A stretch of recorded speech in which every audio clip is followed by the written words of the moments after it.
Ever seen the movie, There's Something About Mary?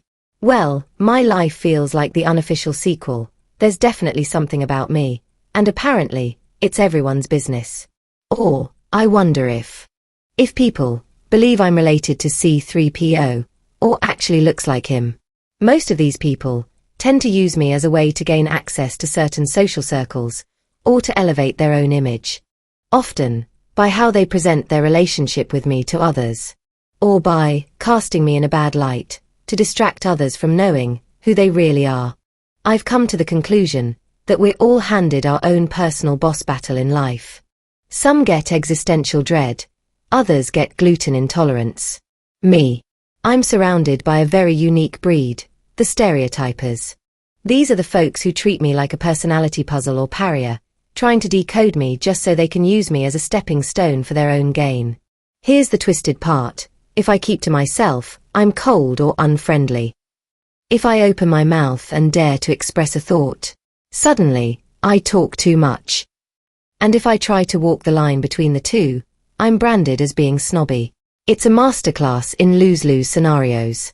Then we've got the drive-by assassins, those casual acquaintances who find divine purpose in dropping humiliating or passive-aggressive remarks in public like it's some kind of open microphone night. Let's not forget the gossipy gremlins.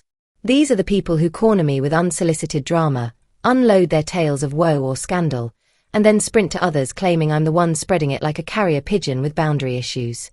In a normal world, I'd just tell them to go pound sand. But alas, if I'm not at work, I can always get around them.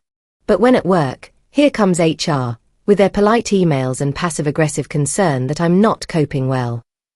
Spoiler alert, I'm not here to be your emotional landfill or your scapegoat.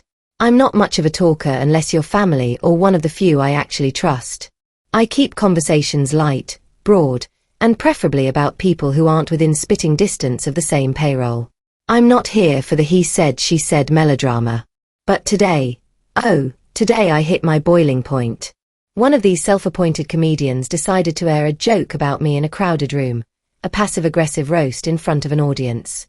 Then enters the professional informant who acts as a friend, but secretly monitors my actions like a full-time surveillance agent. Naturally, they usually twists the narrative to paint me as a villain.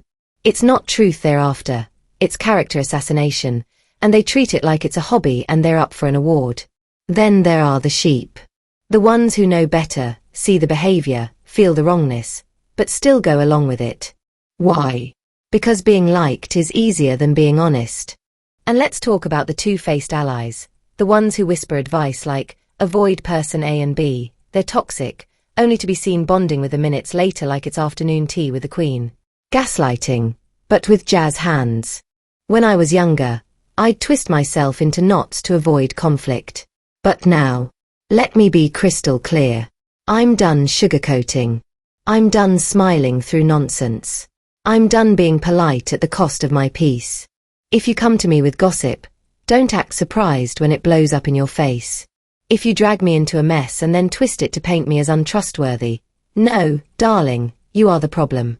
At work, my loyalty lies with my job and the confidentiality I signed up for, not the petty soap operas that unfold at work.